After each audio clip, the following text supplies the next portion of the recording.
Kebijakan dalam POJK 7/2023 untuk AJB Bumi Putra 1912 diminta terlebih dahulu dilakukan memeriksa periode kerugian sebelum dilakukan pemotongan. Vin sebagai pendiri dan penasihat tim biru korban gagal bayar Bumi Putra, dia menyatakan perusahaan harus membayarkan kewajibannya karena para pemegang polis sudah menjalankan hak selama masa kontrak polis berjalan. Ini saatnya masa kontrak sudah berakhir, maka sekarang sudah waktunya kami menerima hak kami tanpa dipersulit, ujarnya.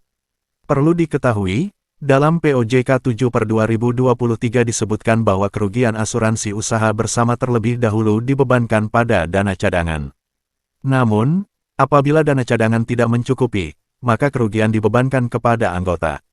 Adapun, pembebanan kerugian kepada anggota dilakukan kepada anggota yang memiliki polis asuransi yang masih aktif dari usaha bersama dalam periode perhitungan kerugian. Namun, pembebanan kerugian untuk setiap anggota harus dihitung secara proporsional, wajar dan berdasarkan perhitungan aktuaris usaha bersama dalam periode perhitungan kerugian.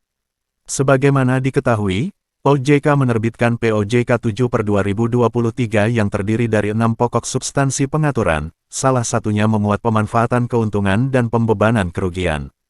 Adapun, latar belakang dan tujuan penyusunan POJK ini adalah amanah dari Undang-Undang Nomor 4 Tahun 2023 tentang PPSK dalam melaksanakan pengawasan terhadap usaha bersama.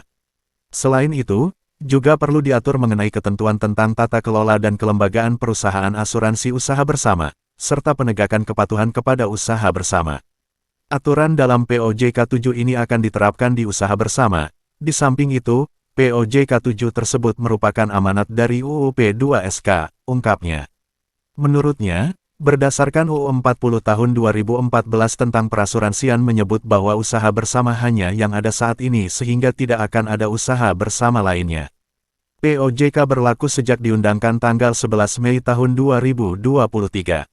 Namun sebagian besar ketentuan seperti tata kelola rapat umum anggota, ketentuan pembebanan kerugian sudah diatur di UU PPSK yang berlaku mulai tanggal 12 Januari tahun 2023, tandasnya.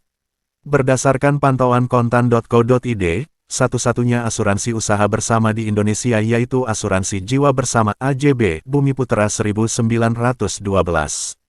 Joniri menerangkan, secara konsep perusahaan asuransi yang berbentuk usaha bersama, mutual insurance pada dasarnya pemegang polis merupakan anggota yang juga pemilik perusahaan. Jadi apabila perusahaan memperoleh keuntungan atau kerugian, maka pemegang polis sebagai pemilik perusahaan berhak memperoleh keuntungan sekaligus dibebani jika mengalami kerugian, terangnya.